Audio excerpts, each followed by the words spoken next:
Bien le bonjour. Aujourd'hui, je vous retrouve sur une petite rivière, un petit joyau, c'est magnifique, pour une toute petite session, petite vidéo, petite session au pole feeder, coup du soir, histoire de se faire plaisir. Mais on va avoir le temps d'en reparler. Et tout de suite, générique.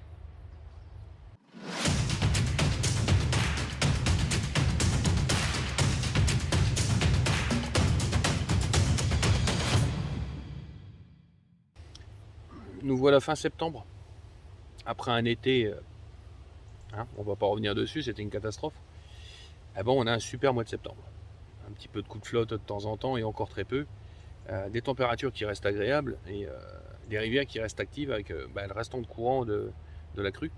Ils n'ont pas fini d'éliminer, donc ils ont ouvert pas mal au barrage.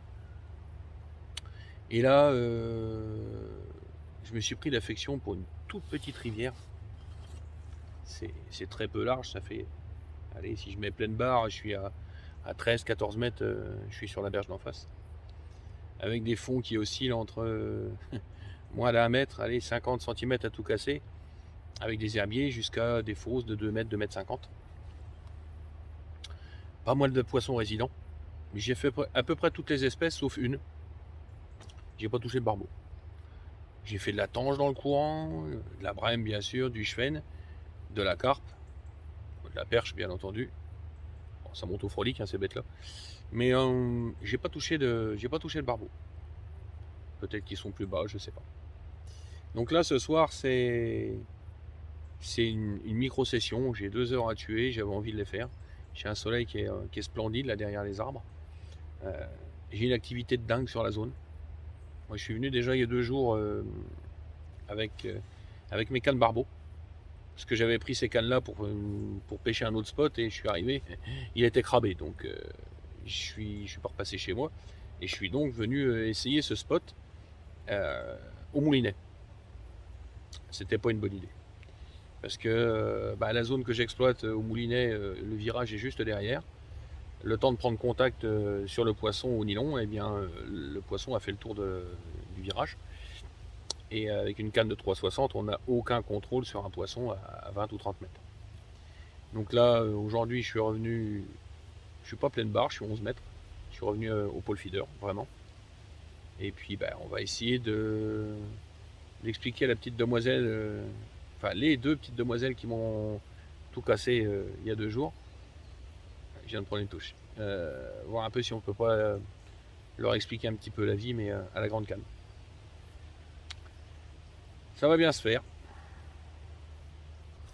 Alors, quand je vous dis que la zone, elle est extrêmement petite, c'est carrément un écrin. Là, j'ai 3 fois rien. Devant moi, j'ai l'intérieur du virage là où il y a très peu d'eau. L'extérieur où c'est pas mal en herbier. Et le milieu, j'ai une belle veine d'eau à 2 mètres. Derrière, ça tourne un peu à l'équerre, d'où la nécessité à la touche. Il va falloir brêler très très très fort pour ne pas que ça se barre. J'ai pas mal d'activités derrière le sion, là, derrière ma casse. On va voir comment ça se décante. Alors je ne pêche pas aujourd'hui, c'est pas du pur pole feeder. Là je suis à mi-chemin avec le moment de carpiste. J'ai pas de cage au fond. Tiens, merci le téléphone. J'ai pas de cage au fond. Sur le clip plomb j'ai mis un 110. Un plomb de 110 pour bien caler et un bas de ligne. Un frolic, aujourd'hui j'attaque au frolic parce que c'est plaisant et j'aime bien l'idée. Et puis le tout avec du pelet un peu concassé, du babycorn et le tout dans un sac soluble. Pourquoi je n'ai pas utilisé de cage? Pour la simple et bonne raison, c'est qu'il y a une paire d'accros qui traîne dans le coin. Et puis il y en a aussi dans le virage là-bas et j'ai pas envie que cette cage aille se prendre dedans dans un accro. Donc j'ai déporté l'amorçage au niveau de l'èche. Et la plombée en elle-même, elle est sur le clip plomb et le clip plomb, la tétine est à peine sertie. Ce qui fait que si jamais il y a il y a une malice ou n'importe quoi, le pneu venait à se prendre sur un coup sec, il va pouvoir se dégager et péter la patte du clip blanc. Le top du top serait carrément de pêcher au cassant. Mais pas de bol, j'ai pas pris un peu à la va-vite, j'ai pas amené mes pierres. Tout simplement, c'est de la pierre avec des bandes de caoutchouc autour et un petit morceau de 16 centièmes qui lui vient dans le clip plomb. Et à la touche, le 16 centièmes casse, il reste une pierre au fond de l'eau et un bracelet caoutchouc. Ça va. En termes de pollution, on repassera. Donc là, j'attends. Comme tout un chacun, j'attends, j'espère, au moins une touche. Taper au moins un pavé. Un pavé ou au moins un poisson.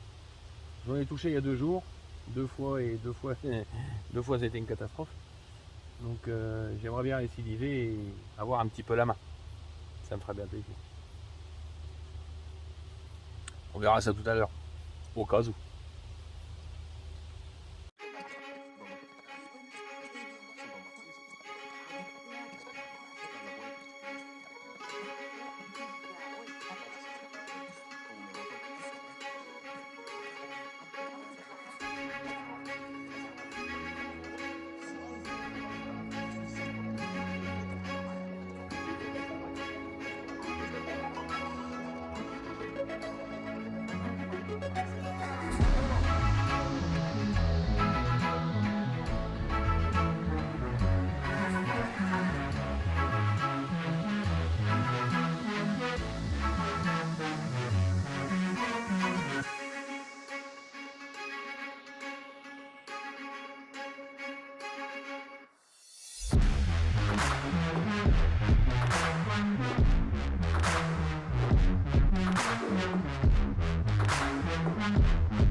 On va garder notre habitude du débrief à la maison pour cette séance de coup du soir.